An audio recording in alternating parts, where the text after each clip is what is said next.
to figure you out if I can have you now.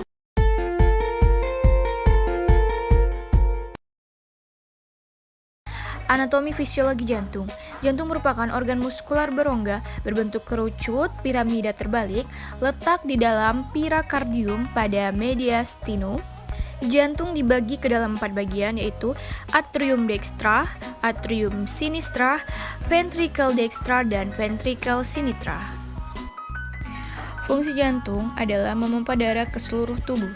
Arteri membawa darah dari jantung, vena membawa darah ke jantung, dan kapiler sebagai penghubung antara vena dan arteri. Atrium dextra berada di bagian atas cardiodextra, sebagian besar terletak di belakang sternum. Terdapat pembuluh darah besar, vena cava superior dan vena cava inferior, pembuluh darah yang kecil atau sinus coronarius. Ventricle dextra berdinding tebal, membentuk sebagian besar jantung. Arteri pulmonaris menuju paru-paru, terdapat katup tricus vidalis. Atrium sinistra, ruang berdinding tipis, letaknya di bagian belakang jantung, 2 vena pulmonalis pada tiap sisi. Ventricle sinistra, ruang berdinding tebal pada bagian kiri dan belakang jantung, dindingnya 3 kali lebih tebal daripada ventricle dextra. Katup mitral, pembuluh darah aorta yang menyebarkan darah ke seluruh tubuh. Lapisan-lapisan jantung. Lapisan atas disebut perikardium, lapisan tengah miokardium, dan lapisan bawah endokardium.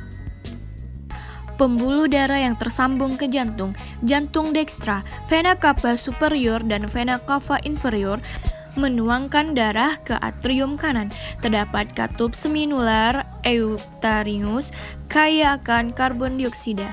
Arteri pulmonaris membawa darah keluar dari ventrikel kanan menuju paru-paru. Jantung sinistra, vena pulmonaris. 4 vena pulmonaris membawa darah dari paru-paru ke atrium kiri. Aorta membawa darah keluar dari ventrikel kiri, kaya akan oksigen dan nutrisi. Bunyi jantung. Bunyi pertama menutupnya katup anterioventrikuler dan kontraksi ventrikal panjang dan rata. Bunyi kedua menutupnya katup aortik dan pulmoner pendek dan tajam. Sifat otot jantung, kemampuan berkontraksi, konduktivitas atau daya antar, ritme atau bunyi yang teratur. Denyut arteri atau denyut nadi, darah yang dipompa jantung dan gelombangnya teraba, misalnya arteri radialis, arteri temporalis, dan arteri dorsalis pedis. Nilai normal denyut nadi pada bayi baru lahir 140 kali per menit, 1 tahun pertama 120 kali per menit, tahun kedua 110 kali per menit, balita 96 sampai dengan 100 kali per menit, 10 tahun 80 sampai dengan 90 kali per menit, dan orang dewasa 60 kali per menit.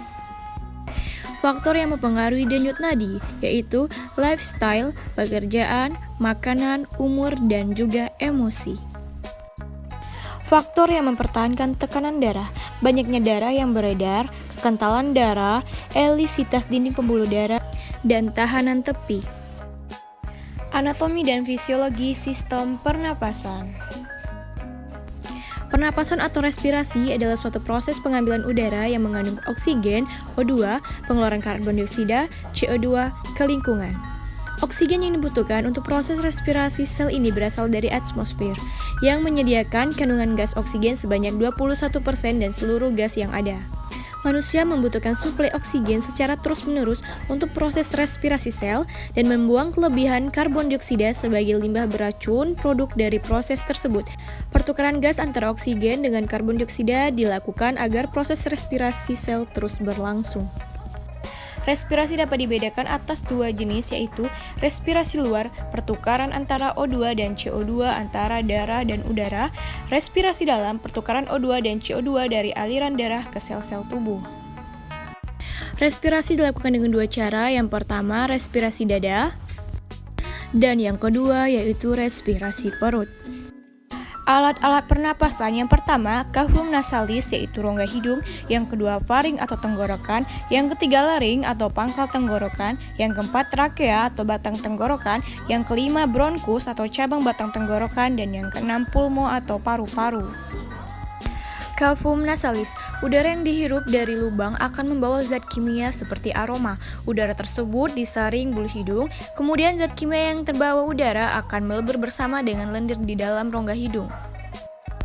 Fungsi hidung sebagai saluran udara pernapasan, penyaring udara pernapasan yang dilakukan oleh bulu-bulu hidung, penghangat udara pernapasan oleh mukosa, dan membunuh kuman-kuman yang telah masuk bersama udara pernapasan oleh leukosit yang terdapat dalam selaput lendir atau hidung. Faring merupakan percabangan dua saluran yang menghubungkan mulut dan juga kerongkongan. Fungsi faring adalah sebagai penghangat dan pelembab, fungsi suara, fungsi pengecap, dan juga fungsi pelindung pendengaran.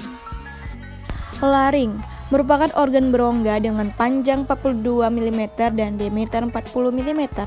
Terletak antara faring dan trakea, dinding dibentuk oleh tulang rawan tiroid dan krikoid. Fungsi laring untuk membentuk suara dan menutup trakea pada saat menelan. Di bagian laring terdapat beberapa organ yaitu epiglotis dan pita suara. Trakea tersusun atas 16 sampai dengan 20 cincin tulang rawan, celah di antaranya dilapisi oleh jaringan ikat fibroelastik. Trakea terdiri atas 3 lapisan jaringan yaitu lapisan luar, lapisan tengah, dan lapisan dalam. Fungsi trakea mengirim udara ke paru-paru, menyaring benda asing, membantu fungsi sistem pencernaan, dan membantu batuk. Bronkus merupakan percabangan trakea. Setiap bronkus primer bercabang 9-12 kali dengan diameter yang semakin kecil. Fungsi bronkus yaitu memastikan udara dari mulut atau hidung tiba di alveoli dengan bersih, membantu mengeluarkan debu dan partikel asing yang berisiko membahayakan paru-paru, dan menghasilkan daha untuk mencegah peradangan pada bronkus. Bronchiolus merupakan cabang ke-12 sampai 15 bronkus, tidak mengandung lempeng tulang rawan, tidak mengandung kelenjar submucosa. Paru-paru adalah organ pernapasan utama manusia yang lokasinya di rongga dada. Setiap paru-paru terbagi lagi ke beberapa bagian yang disebut lobus. Di bagian kanan terdapat 3 lobus dan di sebelah kiri terdapat 2 lobus. Alveoli, kantong berdinding sangat tipis pada bronchioli terminalis, jumlahnya 200-500 juta, bentuknya bulat poligonal, dan sel epitel terdiri dari sel alveolar gepeng dan juga sel alveolar besar. Fungsi alveoli memiliki peran sebagai tempat oksigen dan karbon dioksida saling bertukar. Setelah oksigen diserap, darah akan mengalirkan karbon dioksida menuju alveoli untuk dihembuskan keluar. Pleura merupakan membran serosa pembungkus paru. Jaringan tipis ini mengandung serat elastin, fibroblast, kolagen.